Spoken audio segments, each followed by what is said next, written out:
Welcome back friends, I am Diksha and you are watching Bihari Backbenchers. This is the second part of chapter 16, class 7th NCERT science textbook, that is water a precious resource. कुछ बातें हमने इससे पहले वाले video में कर ली थी, link नीचे प्रोवाइडेड है। आज की डिस्कशन की शुरुआत हम ground water as an important source of water से करेंगे। आपके आसपास पानी का जो सोर्स है उसके अगल बगल के सॉइल को अगर आप कभी डिग करें तो आपको मिलेगा कि जैसे जैसे हम नीचे डिग करते जा रहे हैं वैसे वैसे कुछ मॉइस्चर, नमी मिल रही है सॉइल में। अगर इस प्रोसेस को कंटिन्यू किया जाए, अगर हम और डीपर डिग करें तो एक पॉइंट ऐसा भी आएगा जहाँ पर कि पानी मिलना शुरू हो जाएगा, जो सॉइल पार्टिकल्स हैं उनके बीच में पानी पाया जाएगा। इस लेवल के ऊपरी सतह को, ऊपरी लेयर को हम वाटर टेबल कहते हैं। वाटर टेबल अलग अलग जगह पर वैरी करता है, कितनी खुदाई करने के बाद पानी मिल रही है यह अलग अलग जगह पर वैरी करता है। एक ही जगह पर अलग अलग पॉइंट ऑफ टाइम में वैरी कर सकता है या एक लोकेलिटी के अलग रीजन्स में भी वैरी करता है। इस वाटर टेबल के नीचे जो पानी पाया जाता है उसे हम ग्राउंड वाटर कहते हैं। ग्राउंड वाटर का एक बहुत इंपॉर्टेंट सोर्स है। इसके इम्पोर्टेंस के बारे में थोड़ी बहुत बात हमने की थी पिछले वीडियो लेक्चर में। बेसिकली हमें यह भी समझना होगा कि यह जो ग्राउंड वाटर है यह आ कहाँ से रहा है, ज़मीन के अंदर, सॉइल के अंदर, धरती के अंदर पानी कहाँ से आ रही है। तो इसके बहुत सारे सोर्सेस हैं, जैसे रेन वाटर है। जब बारिश होती है, ज़मीन पर पानी पड़ता है, एक पॉइंट के बाद वह सीप इन हो जाता है, अब्जॉर्ब हो जाता है सॉइल के द्वारा और वह नीचे स्टोर हो जाता है एज ग्राउंड वाटर। इसके अलावा भी अलग अलग वाटर बॉडीज़ हैं, वह भी एज अ सोर्स काम करती हैं for ground water. So these are the different sources for ground water and वह प्रोसेस जिसके थ्रू सॉइल के अंदर सीपेज होता है वाटर का, इस प्रोसेस को हम इनफिल्ट्रेशन कहते हैं। So this is what we mean by ground water, this is how we get ground water. और ऐसा है कि सॉइल के अंदर रॉक पार्टिकल्स भी हैं, उन रॉक पार्टिकल्स के बीच में भी पानी पाया जाता है। इसको हम एक्वेफर्स कहते हैं। और इस एक्वेफर्स में जो पानी रहता है उसे बाहर निकालने के लिए हम अलग अलग सोर्सेस का यूज़ करते हैं, such as hand pumps and tube wells and so on. So these were few very basic things that we needed to discuss under the topic groundwater as an important source of water. Now let's discuss depletion of water table.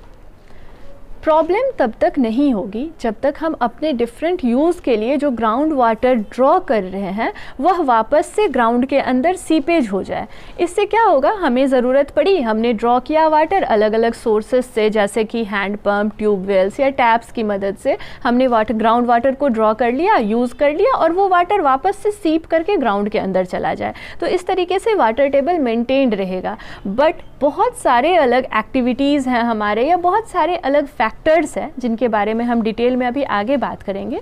उनकी वजह से water table लगातार deplete कर रहा है, घटते जा रहा है, नीचे जाते जा रहा है। हमें वाटर टेबल डिप्लीट करने का क्या मतलब है कि हमें वाटर को ड्रॉ करने के लिए we need to dig deeper and deeper in the soil.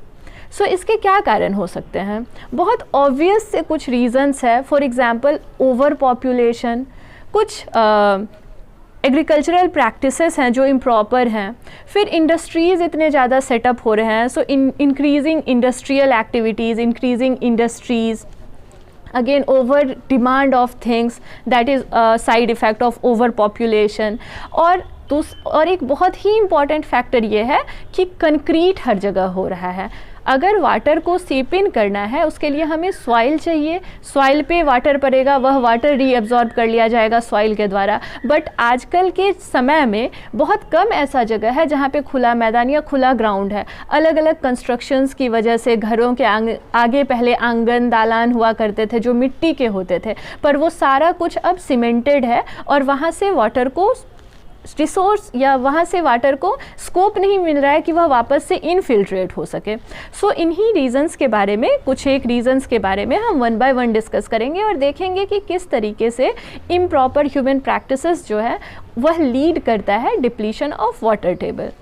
First of all let's talk about the most important one and most alarming one, that is increasing human population. Human population बढ़ने से क्या हो रहा है, ground water का demand बढ़ रहा है, क्योंकि ऑब्वियस सी बात है कि अगर पॉपुलेशन बढ़ रहा है तो अधिक वाटर कंजम्पशन की ज़रूरत पड़ेगी लोगों को.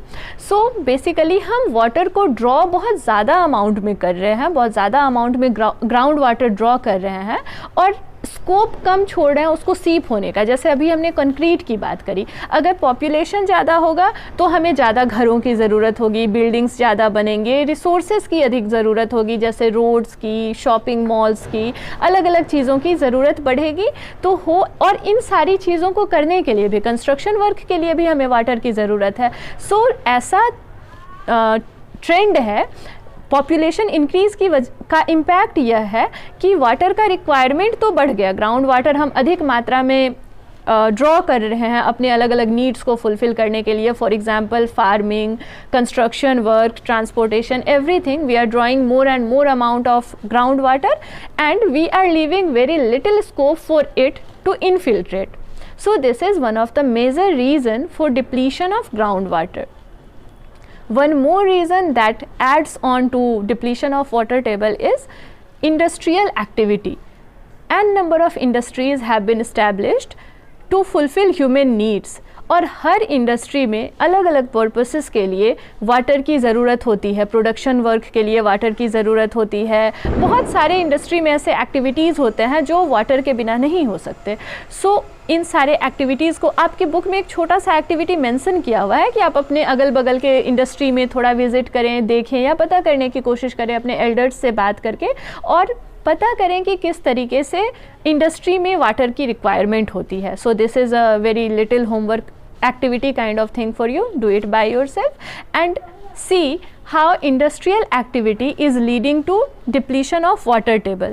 In very brief, what we can say here is, for production in different industries we need water, and to fulfill that need we continuously draw water from the ground, and in this way we are depleting water table. Apart from it, agricultural practices भी lead करते हैं depletion of water table को. Farmers तो generally बारिश का wait करते हैं खेती करने के लिए, पर बारिश की कंडीशन बहुत इरेटिक होती है. कभी टाइम से बारिश हुई, नहीं हुई, कैनाल सिस्टम भी बहुत ज़्यादा रीच में नहीं है फार्मर्स के. सो फार्मर्स खेती करने के लिए भी ग्राउंड वाटर को ही यूज़ करते हैं. बोरिंग लगा हुआ देखा होगा, हो सकता है आपने खेतों में. सो वह भी ग्राउंड वाटर को ही ड्रॉ करके और सिंचाई का काम करते हैं. और क्योंकि पॉपुलेशन बढ़ रहा है तो फार्मिंग का भी डिमांड बढ़ गया, एग्रीकल्चरल प्रोडक्ट्स की भी डिमांड बढ़ गई है. सो यू कैन कोरिलेट कि किस तरीके से one factor leads to another and at the end everything leads to depletion of water table. So these were some of the broad reasons that lead to depletion of water table, and we are done with this topic here. Now let's discuss distribution of water. Water का distribution around the globe even नहीं है, मतलब हर जगह पर equal amount of water available नहीं है. कुछ reasons ऐसे हैं ग्लोब पे, अराउंड द ग्लोब, जहाँ वाटर एक्सेस अमाउंट में मौजूद है. कहीं प्लेंटी ऑफ वाटर मौजूद है कि हम अपने ज़रूरत के हिसाब से यूज़ कर सकें, कहीं पे वाटर की बहुत कमी है. अगर सिर्फ इंडिया की ही बात करें तो इंडिया का ज्योग्राफी भी ऐसा है कि यहाँ पर अलग अलग रीजन्स में वाटर का डिस्ट्रीब्यूशन जो है वो बहुत अनइवन है. आपके बुक में एक मैप की तस्वीर दी गई है, एक मैप दिखाया गया है, और इस मैप के थ्रू बताया गया है कि वाटर कैसे डिस्ट्रीब्यूटेड है through out the country. Average annual rainfall के बेसिस पर यह मैप बनाया गया, और इसमें आप अपने लोकेलिटी को लोकेट कर सकते हैं और देख सकते हैं कि आप किस रीजन में फॉल करते हैं. हर तरीके के वाटर सप्लाई का अपना प्रॉज एंड कॉन्स है. फॉर एग्जांपल जहाँ पे बहुत ज़्यादा वाटर है, वाटर रिच रीजन जो है, उन्हें फ्लड के सिचुएशन को फेस करना पड़ता है एनुअली या from time to time seasonally. जो वाटर डेफिशिएंट रीजन्स है वहाँ पे ड्रॉट्स की कंडीशन रहती है और बहुत कुछ वहाँ पे उनका लाइफस्टाइल हैम्पर होता है. सो ये तो एक बात हो गई. पर कुछ ऐसे भी रीजन्स है जहाँ पर प्लेंटी अमाउंट ऑफ रेनफॉल हो रहा है या वाटर रिच रीजन ही है वो, फिर भी वहाँ पर पानी की कमी है. पीछे का क्या रीज़न है? इसके पीछे का रीज़न है मिसमैनेजमेंट ऑफ वाटर. सबसे अच्छा जो सोर्स ऑफ वाटर है, जो एक तरीके से समझिए तो फ्री सोर्स ऑफ वाटर है, वह रेनफॉल है। और रेनफॉल में प्लेंटी अमाउंट ऑफ वाटर हमें मिल जाता है हमारे ग्राउंड पे, पर फिर भी अगर हम उसे कंजर्व ना कर सके या उसको प्रॉपरली चैनलाइज ना कर सके तो वह सारा वाटर एक तरीके से वेस्ट ही होगा। So one thing that we need to do is management of rain water. इसे रेन वाटर हार्वेस्टिंग भी कहते हैं। रेन वाटर को प्रॉपरली स्टोर करके या चैनलाइज करके अलग अलग पर्पसेस फुलफ़िल किए जा सकते हैं। फॉर एग्जांपल इरिगेशन के लिए यूज़ किया जा सकता है। पुराने ज़माने में बहुत सारे ऐसे रीजन्स थे जहाँ पे बावरीज बनाया जाता था। इनको रेन वाटर स्टोर करने के लिए यूज़ किया जाता था और फिर उस रेन वाटर को अलग तरीके से लोग यूज़ करते थे अपने ज़रूरत के हिसाब से। बट विथ टाइम यह यूज़लेस हो गए। They got out of work, out of function and they got useless. उसमें अब गार्बेज जमा होने लगेगा या फिर वो स्टैगनेंट वाटर उसमें जमा है, सो उसको वेस्ट कर दिया गया। बट समय के साथ साथ जैसे जैसे हम वाटर की डेफिशिएंसी फेस कर रहे हैं, हमारे समझ में फिर से आ रही है कि we need to preserve our natural resources and one of the most important one is water. So बावरीज को फिर से रिवाइव किया जा रहा है। वो जो एज ओल्ड प्रैक्टिस था उसमें रेन वाटर को हार्वेस्ट करने का, उसको वापस से रिवाइव करने की कोशिश की जा रही है।